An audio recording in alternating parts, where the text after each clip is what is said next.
বর্তমানে ভারত পাকিস্তান যেই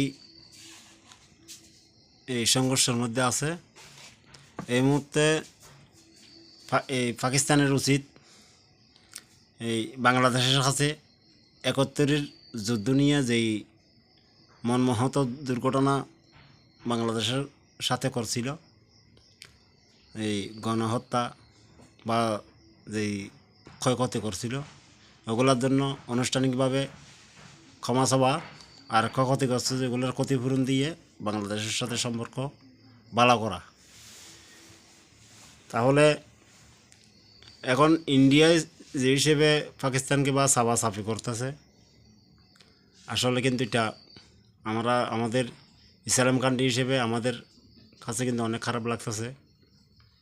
কারণ ইন্ডিয়ার মধ্যে যে হিসেবে মুসলমানকে নষ্ট করতেছে বা মায়ের দৌর যে হিসেবে করতেছে বা মসজিদ মাদ্রাসা যে হিসেবে ভাঙচুর করতেছে, ওইটা কিন্তু আসলে কোনো উচিত নয়। এগুলো কিন্তু মানুষের পক্ষে সম্ভব না। এরা কিন্তু এখন মানুষের যে হিসেবে দেখা যাচ্ছে ইসরায়েলের মতো এরাও কিন্তু অন্য কোনো জাতিকে ওখানে থাকার জন্য দিতে চাইতেছে না, শুধু সব হিন্দুরাই থাকবে ওইটাও কিন্তু এরা চাইতেছে।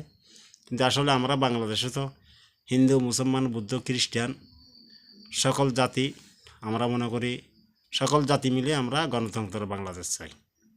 আমাদের উদ্দেশ্য হলো একটা, কিন্তু ইন্ডিয়ার মধ্যে দেখা যাচ্ছে হিন্দুরা চাইতে শুধু হিন্দু রাষ্ট্রই, খ্রিস্টান, বৌদ্ধ, মুসলমান এরা কেউ নাকি ওইখানে ইন্ডিয়াতে থাকতে পারবে না, এরকম দেখা যাচ্ছে যে হিসেবে এরা অত্যাচার করতেছে। কিন্তু এই মুহূর্তে দরকার কিন্তু পাকিস্তানের পক্ষে কিন্তু বাংলাদেশের কাছে ক্ষমা চাইয়ে ক্ষতিপূরণ দেওয়ার প্রস্তুতি নিয়ে সুসম্পর্ক করার বাংলাদেশের সাথে দরকার। সুসম্পর্ক করাটাই কিন্তু অত্যন্ত জরুরি। সে কারণে আমার কথা যদি আপনাদের কেউ যদি কষ্ট পেয়ে থাকেন তাহলে ক্ষমা করে দিবেন। আর যদি আমার কথা যদি আপনাদের যদি ভালো লাগে থাকে, যদি সলিড মনে হয়, তাহলে এটা প্রচুর শেয়ার করবেন, সবাই যেন দেখতে পারে বা আমার কথাটা শুনতে পারে, আমি কি সত্যি বলছি নাকি ভুল বলছি নাকি সলিড বলছি। এগুলি বিধি নিলাম আমি। আসসালামু আলাইকুম রহমতুল্লাহি ওয়া বারাকাতুহু।